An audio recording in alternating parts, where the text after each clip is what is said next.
Hello friends, good morning all of you and welcome to my channel free शिक्षा। आज हम फिर से डिस्कस करेंगे गवर्नर टॉपिक। तो आइए शुरू करते हैं।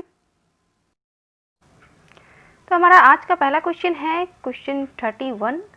निम्नलिखित में से किसने कांग्रेस को जनता के एक बहुत सूक्ष्म भाग का प्रतिनिधि बताया है? Lord Curzon, Lord Dufferin, Lord Irwin द्वितीय, लॉर्ड लिटन या फिर इनमें से कोई नहीं।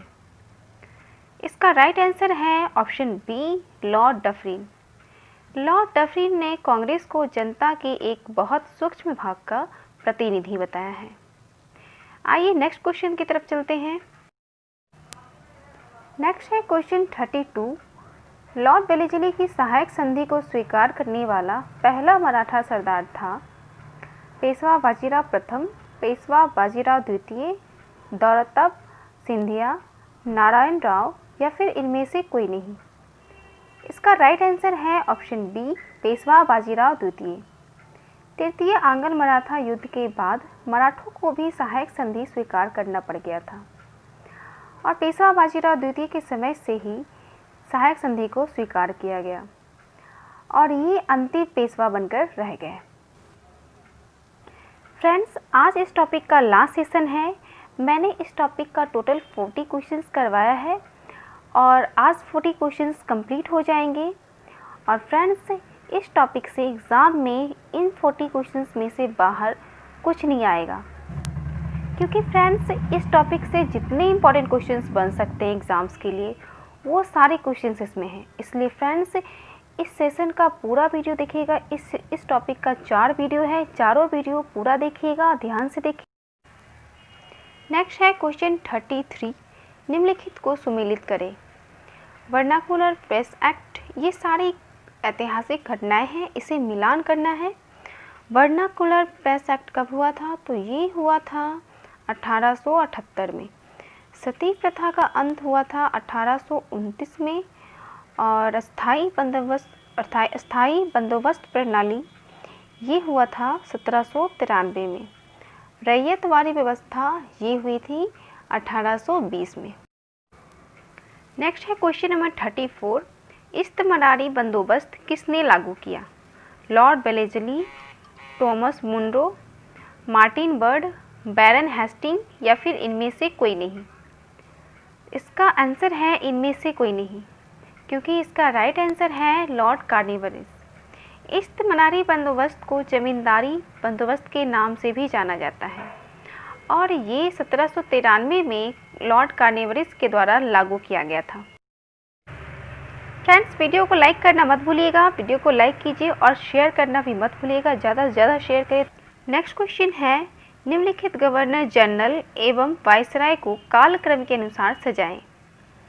इनमें से सबसे पहले होगा लॉर्ड मेयो, जो कि 1859 से 1872 के बीच बने रहे। उसके बाद होगा लॉर्ड कर्जन, जो 1899 से 1905 तक बने रहे। और तीसरा होगा लॉर्ड रीडिंग, जो 1921 से लेकर 1926 तक बने रहे। और लास्ट है लॉर्ड बेवल, जो 1944 से लेकर 1947 तक बने रहे। क्वेश्चन 36 है, किस गवर्नर जनरल के काल में प्रथम विद्युत तार सेवा कोलकाता से आगरा के बीच प्रारंभ हुई? Lord Curzon, Lord Ripon, Lord Mountbatten, Lord Dalhousie या फिर इनमें से कोई नहीं। इसका राइट आंसर है ऑप्शन डी, लॉर्ड डलहौजी। सबसे पहले प्रथम विद्युत तार सेवा सबसे पहले कहाँ से कहाँ के बीच प्रारंभ हुई? तो ये सबसे पहले कोलकाता से आगरा के बीच प्रारंभ हुई। क्वेश्चन 37 है, भारत के अंतिम गवर्नर जनरल थे Shri Rajagopalachari, Lord Mountbatten, Lord Canning, Lord William Bentinck या फिर इनमें से कोई नहीं। इसका राइट आंसर है ऑप्शन ए, श्री राजगोपालाचारी। भारत के सबसे पहले गवर्नर जनरल थे लॉर्ड माउंटबेटन और भारत के अंतिम गवर्नर जनरल थे श्री राजगोपालाचारी।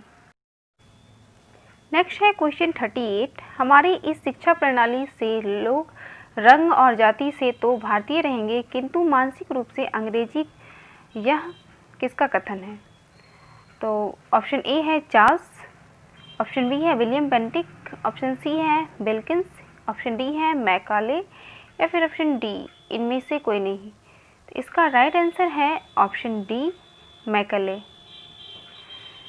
जब भारत में अंग्रेजी शिक्षा का प्रसार हुआ तो ये बात उभर कर सामने आई कि अंग्रेजी सीखने से लोग रंग और जाति से भारतीय रहेंगे लेकिन मानसिक रूप से अंग्रेजी व्यवहार करने लगेंगे, और यह कथन दिया था मैकाले ने।